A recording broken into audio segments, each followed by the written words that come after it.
Please welcome back Ashley C. Williams and director Matthew A. Brown.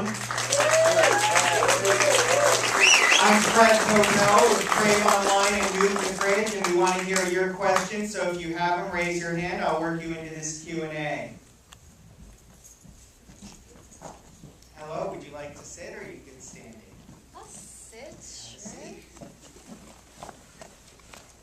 Well, Ashley, you do so much in this movie with just a look. How did you develop this kind of internalized performance? Oh, I have no idea. It just happened. Thank God there was an incredible script and director who, showed me the way. But I think a lot of it, what Julia goes through, I really related to personally. So it was, internally I already had a lot of her in me. So it was, that part was easy to kind of gel into. Did you have to work on your walk a lot? My walk? Never thought of that. No. That walk in there is my walk. I guess. Or the walk that was just developed for Julia. No thoughts on that. Matthew, what got you thinking of a different sort of approach to what has become a genre of rape revenge movies? Funny thing is, I didn't know a lot about the whole rape revenge genre beforehand. I'd seen Irreversible. I kind of discovered the rape revenge genre in retrospect. Most of my influences, kind of unrelated, more like Japanese revenge thriller horrors and Hong Kong gangster noirs, Michael Mann, Jean-Pierre Melville. So I just came at it from a whole other angle and infused it just with my own influences and personal experiences, and it resulted in this. Well, the doctor says don't pursue revenge because that makes it personal and that keeps you in a victim mentality, which is a really profound way to think of this subject. Did you do any reading or on any sort of philosophies that informed that? Well, what happened was I had struggled with quite a lot of anxiety because of a number of things that had happened at a certain point. I was in a very difficult relationship. I had a couple feature projects that almost came very close to going in production that collapsed around the same time, and I got very deeply into meditation. And through the meditation, I actually arrived at this myself. So it wasn't really through reading, it was really through personal experience and going deep within and learning how to observe things as they are, as opposed to attaching personally to what happens to you. Are there any questions from the audience? In the front, yes. Remarkable movie. The cinematography is amazing. My question to you is, was your film influenced at all by any of David Fincher's work or that movie Audition? Because I see a compliment to the cinematography and the question, were you influenced at all by David Fincher or the film Audition? I love Fincher and I love the movie Audition, so there's no doubt that stuff was rambling around in my subconscious.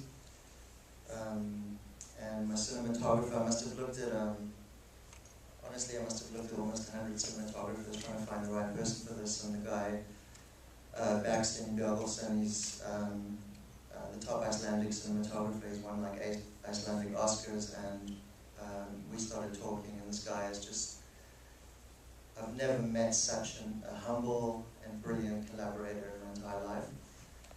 He was incredible. But Auditions actually is one of my favorite films, but I didn't think of it directly when I was working on the material, but it was obviously there. It's probably actually the closest reference sort of directly to story, in a way, that you could find. Yeah. excellent movie. Any other questions? In the back. Yeah, how easy, it's a two-part question, how easy or difficult was it shooting in New York for the director? And for the actress, what personal experiences did you bring to that character? Because you said that you had something personal. Was it like your dating life or childhood, or what was it? Two questions for Matthew. What was it like shooting in New York? And Ashley, could you elaborate on how you said you related to what Julia was going through? Whoever would like to go first. I'll start. Well, it's obviously personal experience, so I'll leave it personal. But definitely, you know, in terms of the kind of spiritual awakening that she was going through in a way was something that I was going through at the same time in my own personal life. So whatever, you know, you can take away from that, that's kind of what I dived into with Julia, sort of just taking my own personal experiences in life and really sort of awakening to who I truly am as a human. I had that when Ashley walked in the door for the casting. Julia's pain was written all over her. Anyway, but yeah, personal. Shooting in New York, it's tough, you know. We shot in the dead of winter, mainly night shoots, sometimes even shooting from midnight till 2 p.m. And we had quite a lot of locations for an independent movie, you know, a lot of locations, quite a few characters. It was very, very difficult. We shot for a month. So, you know, little sleep, a lot of committed crew and actors who were basically just giving their all. But it is difficult. It's probably the most difficult city to shoot in. Yeah.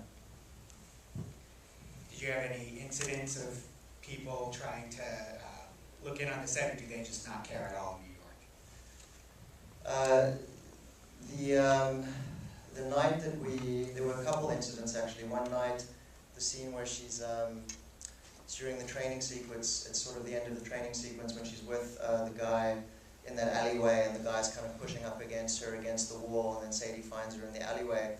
We're shooting in Chinatown. It was an alleyway that I'd always kind of had in my head where I wanted to shoot, and cops actually arrived during the shoot, and we didn't have a permit, and so we kind of bullshitted them, and you know, kept shooting, bullshitted them some more, kept shooting, and eventually they came back, so we had to run. But we got the shots. So yeah, there was another incident as well where we dumped her body by the water. Again, same deal, didn't have a permit, but it was like, it's Red Hook, I don't know if you guys know Red Hook in New York, dead of night during the week, dead of winter. Dead of winter, I repeat, dead of winter. Yeah. And, East River. And yeah, we kind of just like dumped her in the water and gave her a fright, but these so cops again showed up, and you know, one of our producers sort of talked them down and just kind of convinced them that he had a permit, and basically what he said was, we've got a permit, shit, it's back at the production office, you know, we're going to send somebody to get back and get it, you know, give us an hour, finish shooting, took off, no permit. Any more questions? Yes, in the center. Question and comment. First of all, commend you, amazing film, great performance. It's a great balance between kind of gore but not being over the top, so I want to commend you on that. I can remember last time I saw a film that made me feel physically uncomfortable in my seat. Good job. In regards to the director, kind of talk us through the process of the time frame of when you actually wrote the script and how long it took to shoot it. And then for the actress, my question was, what exactly, I mean, obviously besides the making script, brought you to the actual film? So Matthew, what was your timeline from writing the script to actually shooting the movie? And Ashley, when did you become involved? Sure. What drew me to the script, which I think was what your question was, or to the film in general, besides the script, amazing script. I was living in New York at the time, and an old manager of mine actually recommended me for the role, and contacted my current manager, and was like, you know, we really love her to be the director, and you know, that they were shooting really soon, and I met the director. Well, they actually sent me all the material, his director's statement, which they told me to read in a certain sequence, watch his short films, then the director's statement, I believe, and then read the script. And just fell in love with all of it, you know, just, it was, first of all, his short films were visually stunning and really dark and beautiful, and I was really attracted to that. So I knew that the film, you know, would look a certain way. And then when I read the script, of course, and his director's statement, I was just like floored. I was like, this is exactly what I've been looking for to be a part of, and the role was just, was me, you know. So, all of it, the whole package.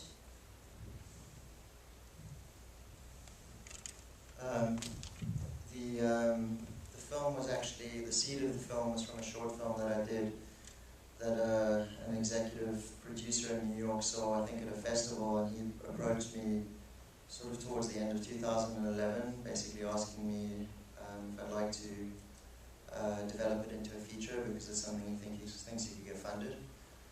And I was actually about to go off to South Africa, which is where I'm from, and shoot this kind of low-budget gangster film that, you know, I just wanted to get my first feature made. But he came to me and we sat down, he brought in a partner of his, we sat down, started talking. I told him, because a number of people had seen the short and thought that it would make a good feature, and I thought about it before, so I told him what I would want to do with it as a feature, and they said, all right, let's go.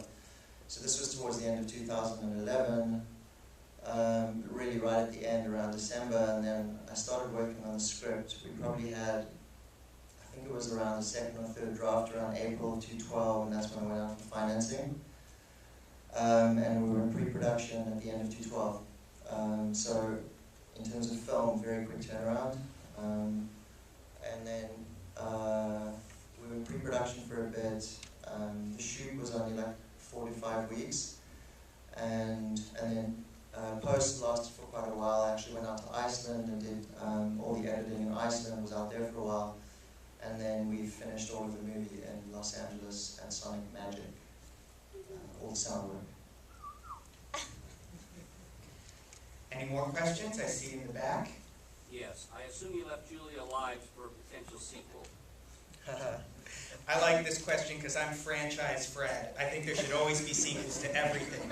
So what can you tell us about your plans for Julia 2?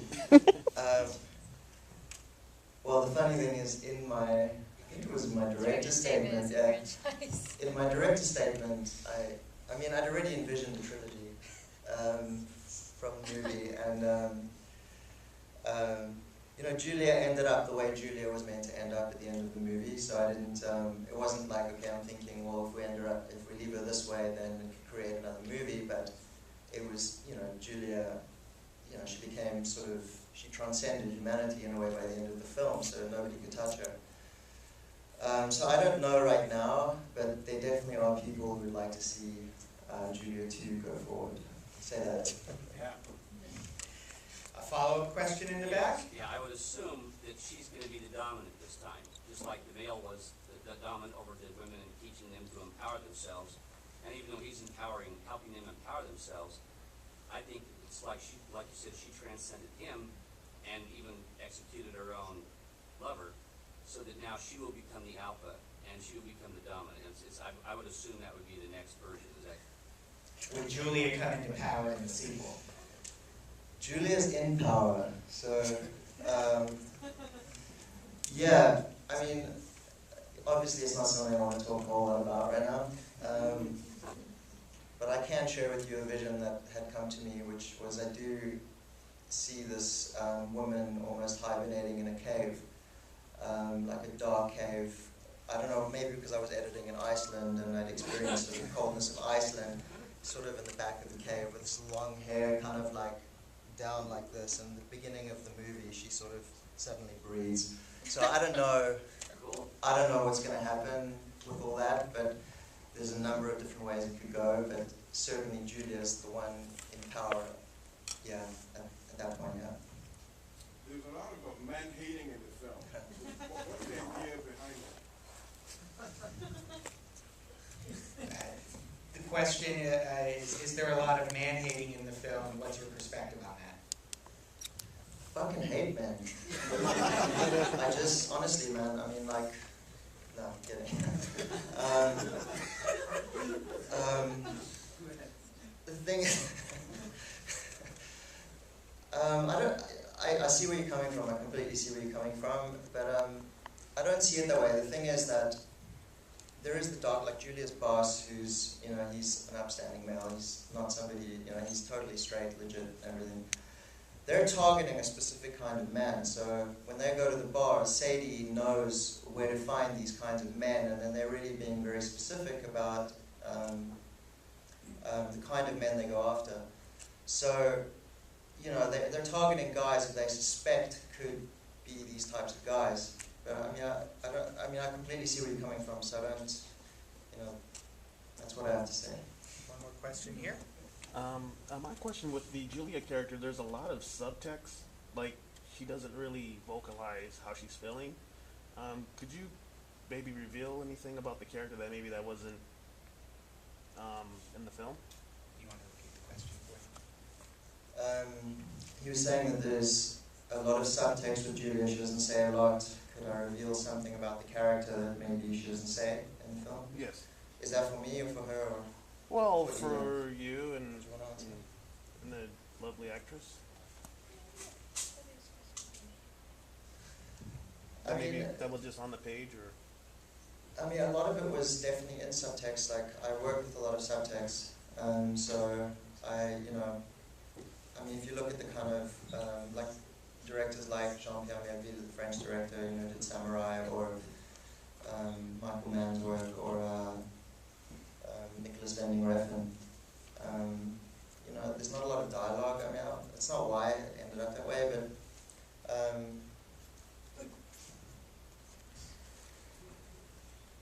one of the inspirations, in a way, there's a book called Saint Genet, about Genet. I don't want to go into all that detail, but it's just like a lot of darkness on the idea of somebody being summoned towards their fate. And I like to tell stories with pictures, so like the opening shot, the whole idea of the shot is like a woman being summoned towards their destiny, like a dark destiny. And that's just how I like to tell stories. I mean, it doesn't mean that that's how it's always going to be. And that's why it was also so fundamental that I cast somebody who, you know, could really communicate, you know, who could really genuinely lose themselves inside the actual situation, so that we believe that she's really living it.